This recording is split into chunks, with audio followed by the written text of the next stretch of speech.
Sudah putih? Sudah cantik? Oke. Halo teman-teman.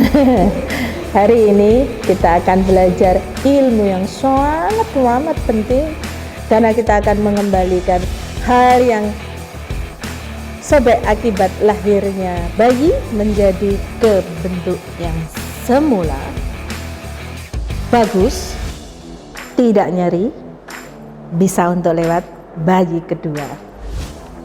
Oke, nggak usah serius-serius dalam hidup, Pak.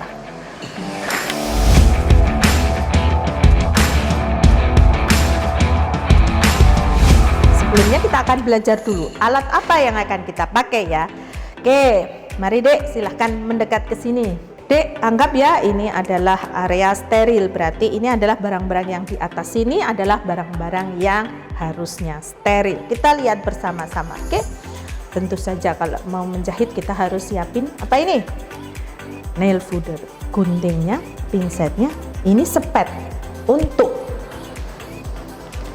nanti lidokain, dan ini adalah handscoon. Jangan lupa handscoonnya dibuka, kemudian disiapkan di tempat steril dengan cara tidak menyentuh. Nah, tidak menyentuh. Plek. Nah, jangan lupa ini dipatahkan dulu, potek dulu, taruh. Oke, kemudian kita cuci tangan secara WHO. Setelah cuci tangan secara WHO, kita pakai satu dulu. Kecuali ada asisten boleh langsung dua. Kalau kagak ada asisten harus satu dulu. Kenapa? Karena tangan yang satu mau pegang ini nih. Ya.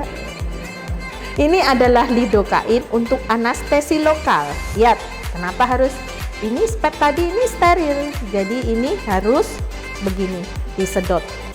Ya, kecuali ada asisten. Kalau ada asisten, kita bisa langsung pakai dua handscoon boleh. Dan lihat Dek, kalau bermain jarum pastikan dulu keamanan dari jarum. Harus tutup dulu dan selalu hands free nih. Kagak boleh kepegang oleh tangan kita supaya aman. Oke, kalau sudah semua nih, baru kita pakai handscoon-nya.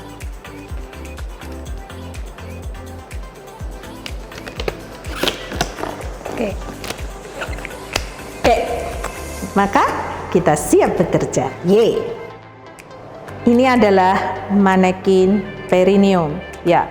Ini adalah jenis perineum yang insisinya mediolateral. Lihat, insisinya ke samping. Ini adalah insisi yang dianjurkan, mediolateral. Gitu. Langkah pertama, selalu disinfeksi. Kita pakai kasa, oke, pakai betadine. Ya, pertama kita disinfeksi dulu, pakai betadine, pakai kasa. Ada dua teknik, dari sentral, ya, muter ke perifer kayak obat nyamuk. Ya, terakhir adalah di dubur, buang. Kalau sudah kena dubur, buang. Ya. Cara yang kedua, sama prinsipnya, selalu dari sentral ke perifer. Tapi ini bentuk butterfly.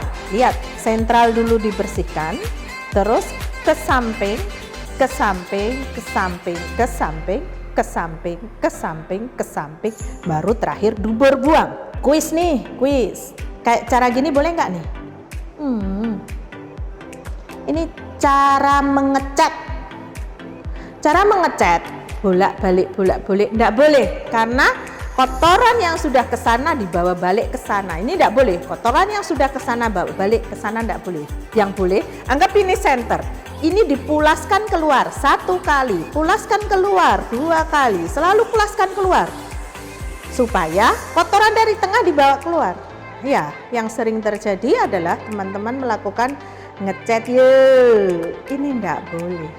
Karena prinsipnya membersihkan. Kalau dibawa lagi kotoran ke dalam, tidak boleh. Oke, gitu ya. So far so good. Lanjut. Oke. Yang kedua. Oke, kita harus membatasi daerah kerja kita supaya tetap steril ya. Jadi, yuk pantatnya diangkat dong. Tolong dong angkatin. Ya, angkat. Ya, hup. Kita kasih underpad yang steril, sehingga kalau tangan kita menyentuh, alat kita menyentuh, benang kita menyentuh, ini area steril. Nih lihat. Kemudian kita tambahin lagi duk lubang. Lihat cara tangan saya menutup ya. Tangan saya yang steril berada di dalam dari duk lubang. Plek. Ya. Karena daerah yang di sebalik sana akan menyentuh sana. Jadi saya nggak mau kena handscoon saya. Caranya kayak tadi, tangan kita dibalut di dalam dari duk lubang supaya nggak terkontaminasi. Ya, ini wilayah kerja kita makin dipersempit dengan daerah yang steril. Selain daripada itu, kita juga menutup kehormatannya perempuan. Ya, oke. Selanjutnya, jangan lupa kasih anti nyeri. Ini adalah lidokain ya. Lihat gerakan saya. Lihat gerakan ya. Ini adalah masuk kemudian mendatar ya. Kemudian saat kita mencabut jarum, ini pelan-pelan kita infiltrasikan ya, sambil dicabut diinfiltrasikan ya, nanti akan melentung. Ya, satunya juga gitu. Saat nyabut sambil diinfiltrasikan pelan-pelan. Nah, kalau sudah gitu, ingat lagi, ini harus tidak tersentuh dan nanti dibuangnya di tempat sampah tajam. Setelah itu harus dicek dulu apakah lidokain kita tadi sudah bekerja atau belum. Ya. Kalau dia kita coba pincet pakai pinset nggak nyeri, maka sudah bekerja. Langkah selanjutnya siap untuk menjahit. Oke, ada bagian kecil toreh, ya toreh. Kemudian pakai nail foodermu, ambil. Oke, ini benang doang kan? Oh enggak. Lihat. Oke, jadi untuk benda-benda tajam usahakan jangan terkena tangan, maka ambilnya pun pakai nail fooder. Oke, kalau belum benar, benarkan pakai pinset. Oke, jadi ngambilnya pun bukan pakai tangan, diulur, pakai nail fooder, pakai alat supaya resiko terkena finger prick rendah. Oke, selanjutnya teman-teman sekalian, sebelum menjahit kita harus tahu dulu menjahit itu gunanya untuk apa gitu ya. Ada 3 hal yang harus kita perhatikan kalau menjahit perineum. 1, menjahit itu untuk aproksimasi jaringan.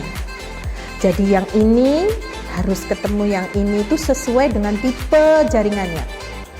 Yang kedua, itu untuk bleeding control supaya tidak terjadi perdarahan. Jadi nggak boleh ada dead space supaya tidak terjadi hematom. Yang ketiga, harus estetika. Jadi nggak boleh mencong, harus cantik ya. Karena kalau tidak dilakukan 3 prinsip ini ada komplikasi. Memang jahitannya jadi gatuk, tetapi mencong sehingga terjadi disparenia, kan tidak nyaman buat pasien. Jadi ada 3 prinsip. Apa tadi Dek? Aproksimasi, jenis jaringan yang mau dikatautkan harus sama, subkutis dengan subkutis. Oke. Yang kedua, bleeding control, nggak boleh ada dead space. Yang ketiga, estetik, cantik, nggak boleh ada sikatrik habis itu, mulus kembali. Oke, yuk kita lihat bersama-sama tekniknya gimana Ci. Oke, lihat deh, pada waktu luka episiotomi itu selalu ujung luka di sebelah sana berada di dalam vagina, ujung luka di sini berada di dalam vagina. Maka untuk tujuan bleeding control, maka setidaknya 1 cm di atas ujung luka ini harus kita mulai ikatan supaya mengeklem kalau ada pembuluh darah ke sana sehingga mengurangi perdarahan. Yang kedua, aproksimasi jaringan harus baik. Ini jaringan subkutis harus ketemu dengan kutis. Dan lihat, ini ada sisa himen. Himen ini harus ketemu dengan sisa himen.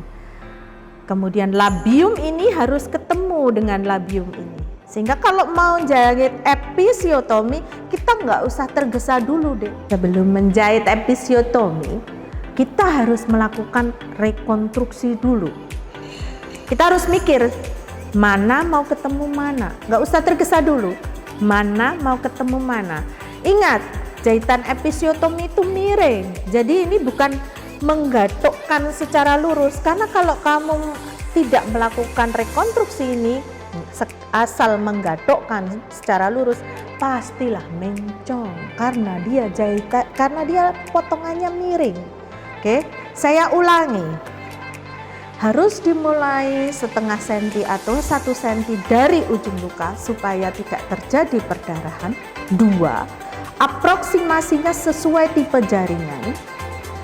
Dilihat penting sekali, rancula himenalis, sisa himen ketemu dengan sisa himen. Ujung labium ketemu dengan ujung labium supaya nanti hasilnya estetiknya bagus gitu ya. Terus ini nih, harus di bawah dari kedalaman luka supaya nggak ada dead space. Apa akibatnya kalau ada dead space?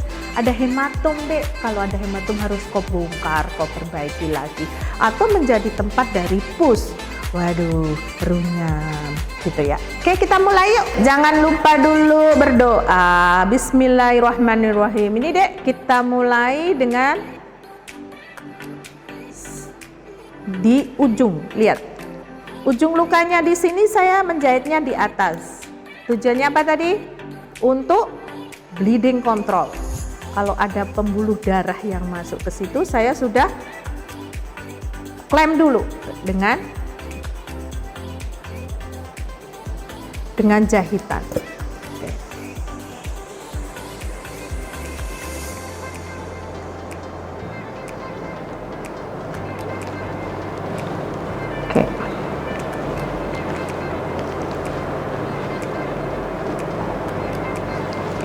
Oke. Kemudian ikat.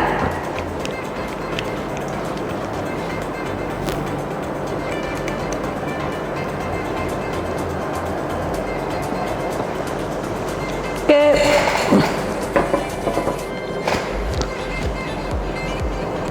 Gunting benangnya. Lihat cara mengguntingnya, Dek. Ini kenapa harus begini? Biar kita tahu ujung dari gunting kita melukai enggak, kena jaringan atau enggak, baru potong. Oke, selanjutnya kita mulai. Ya, kalau ini cuma pendek bisa langsung 1 sahutan. Ya. Kalau ternyata dalam, ya harus 2 lapis. Supaya menghindari dead space. Oke. Ini tipe jahitan apa, Dek? Kalau saya masukkan seperti ini. Ayo, kuis. Betul. Saya memakai tipe jahitan yang jelujur terkunci. Kunci dari jahitan jelujur terkunci adalah tegang. Ini harus tetap tegang, ya, oke? Lihat, ujung lukanya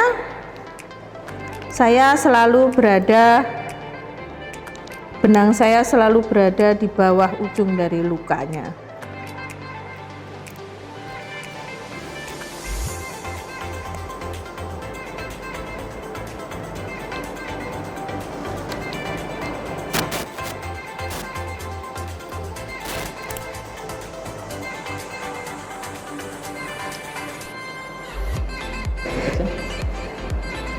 Ini saya mau nyampe di ujung rancula himenalis ya. Ini rancula himenalis, ini rancula himenalis. Ini harus saya tautkan. Ini harus saya tautkan di sama-sama rancula himenalis supaya aproksimasinya bagus, estetiknya bagus. Nah, biasanya di titik ini kita lakukan penguncian. Ya, ini kita kunci dulu. Ya, ini kita kunci dulu. Nah, tuh bagus tuh vaginanya. Ini kita selesai di bagian vagina, ya. Kita kunci dulu karena kita di bagian vagina selesai. Ini karena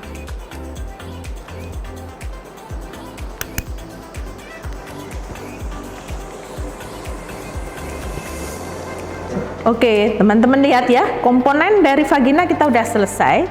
Kita sudah memberi jahitan kunci di carancula hymenalis. Oke. Ya, ini selanjutnya kita mengerjakan subcutis. Saya subcutis. Oke.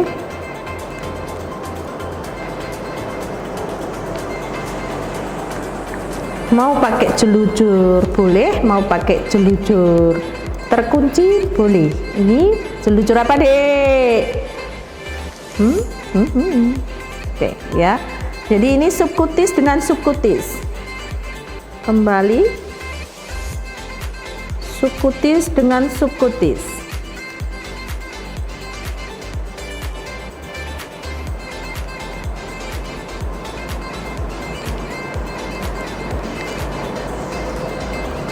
Apa kelebihan dan kekurangannya pakai jelujur terkunci? Boleh jelujur terkunci, boleh jelujur biasa. Ya, ada kelebihan dan kekurangannya masing-masing. Oke, lihat ini subcutis dengan subcutis selalu sama. Oke, ini sudah di ujungnya subcutis, maka harus kita ikat supaya nggak bergeser. Oke, ikat dulu.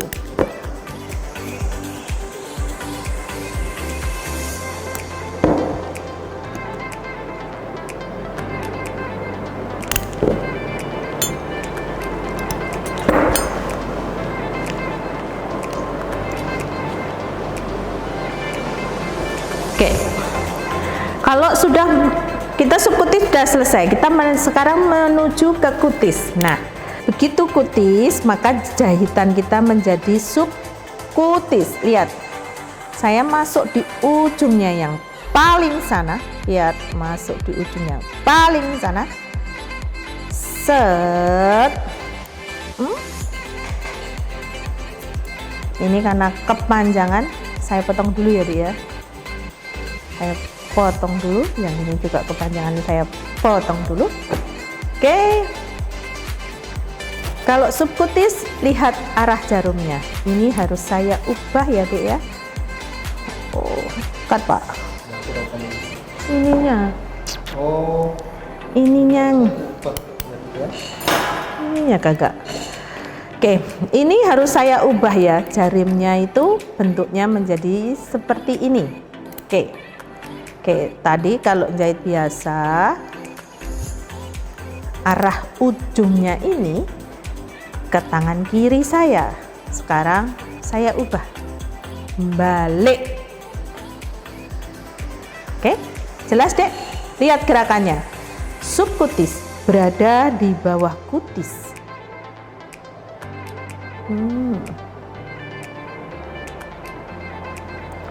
Cutis bawah banget, sehingga nanti bentuk jahitannya akan cantik, tak nampak dari luar.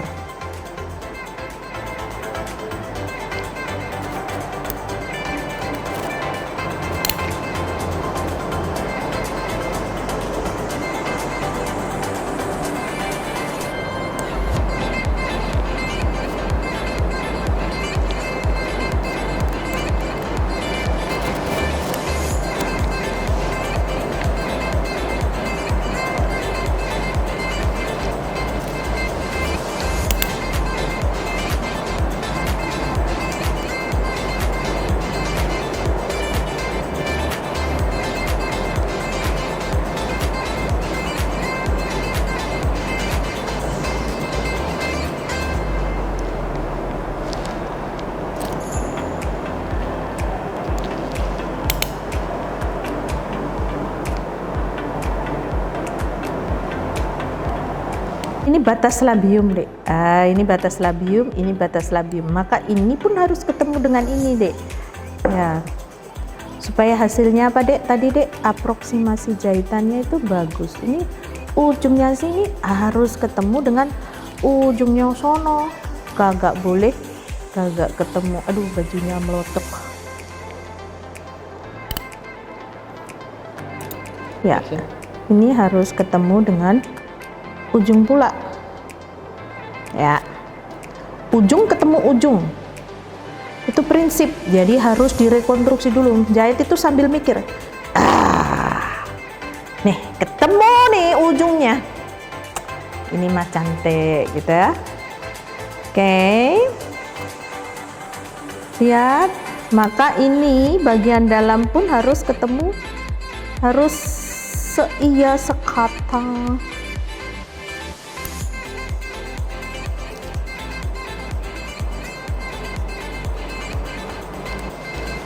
Pak, kambine melotrok, Pak. Iya lho, rak tenan. Melayu, Pak, tidak bal-balan.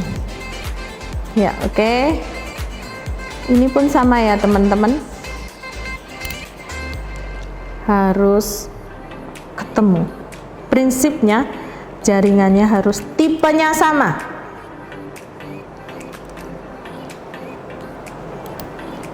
Jahit itu bukan untuk lurus, tapi untuk mengembalikan ke bentuk yang semula.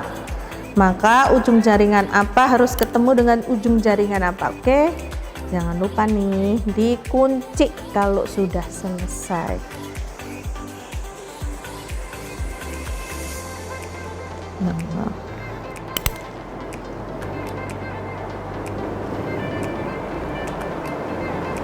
Nih lihat, harus sama.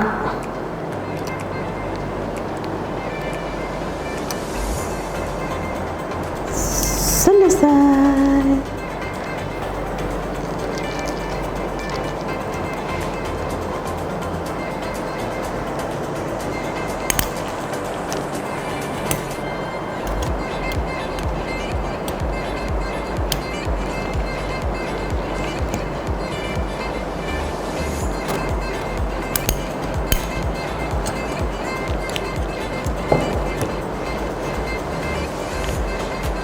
Oke.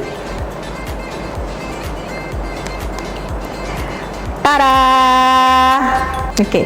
Jadi jahitan perineum yang bagus adalah satu, dia nggak ada perdarahan lagi. Setelah jahit harus dicek pakai kasa, ada nggak perdarahan ya.